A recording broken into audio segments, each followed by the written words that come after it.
الحمدللہ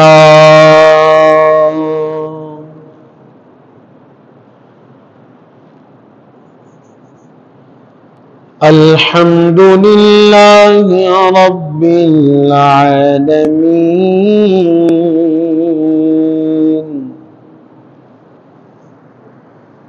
والعاقبۃ للمتقین والصلاة والسلام على أشرف الأنبياء والمرسلين أما بعد فأعوذ بالله من الشيطان الرجيم بسم الله الرحمن الرحيم يا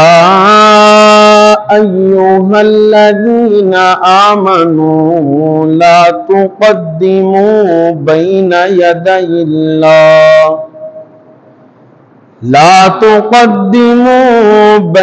يدي الله ورسوله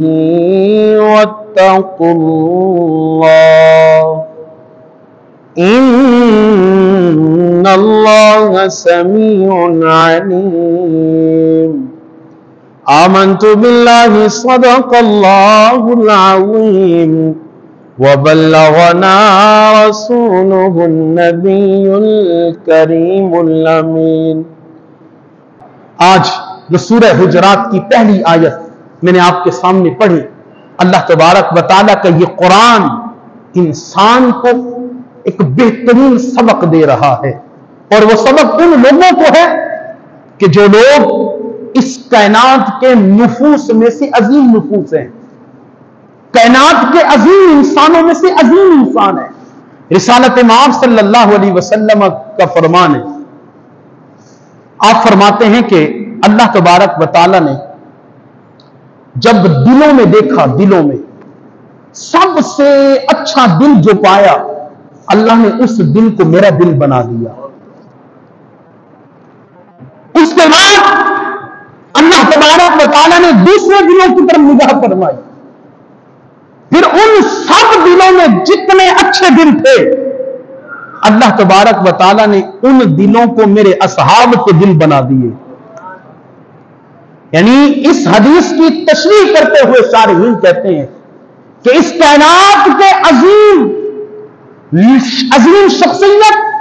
اور عظیم ذوات انبیاء کی ذات ہے۔ سب سے پہلے حضور، پھر دیگر انبیاء ہیں، اور ان سب کے بعد اس کائنات کے عظیم نفوس وہ صحابہ ہیں کہ جنہوں نے نماز دیکھی، نماز پڑھی تو نماز والے کو دیکھ کر، قرآن پڑھا تو قرآن والے کو دیکھ کر، ادھر والضحیٰ واللیل اذا سجا پڑھ رہے تھے، ادھر حضور کا مکھ انور سامنے ہوتا تھا، ادھر واللیل اذا سجا پڑھتے تھے، ادھر حضور کی زلف عنبری سامنے ہوتی تھی۔ قرآن پڑھا تو قرآن والے کو دیکھا۔ اللہ اور اللہ کا قرآن سورہ حجرات کی پہلی آیت میں ان غلامان محمد سے مخاطب ہے کہ وہ صحابہ کہ جن کی ہر صبح عید ہوتی تھی۔ ہماری تو سال کے بعد عید ہوتی ہے نا، صحابہ کہ جن کی ہر صبح عید ہوتی تھی، خدا کا ذکر کرتے تھے، نبی کی دید ہوتی تھی۔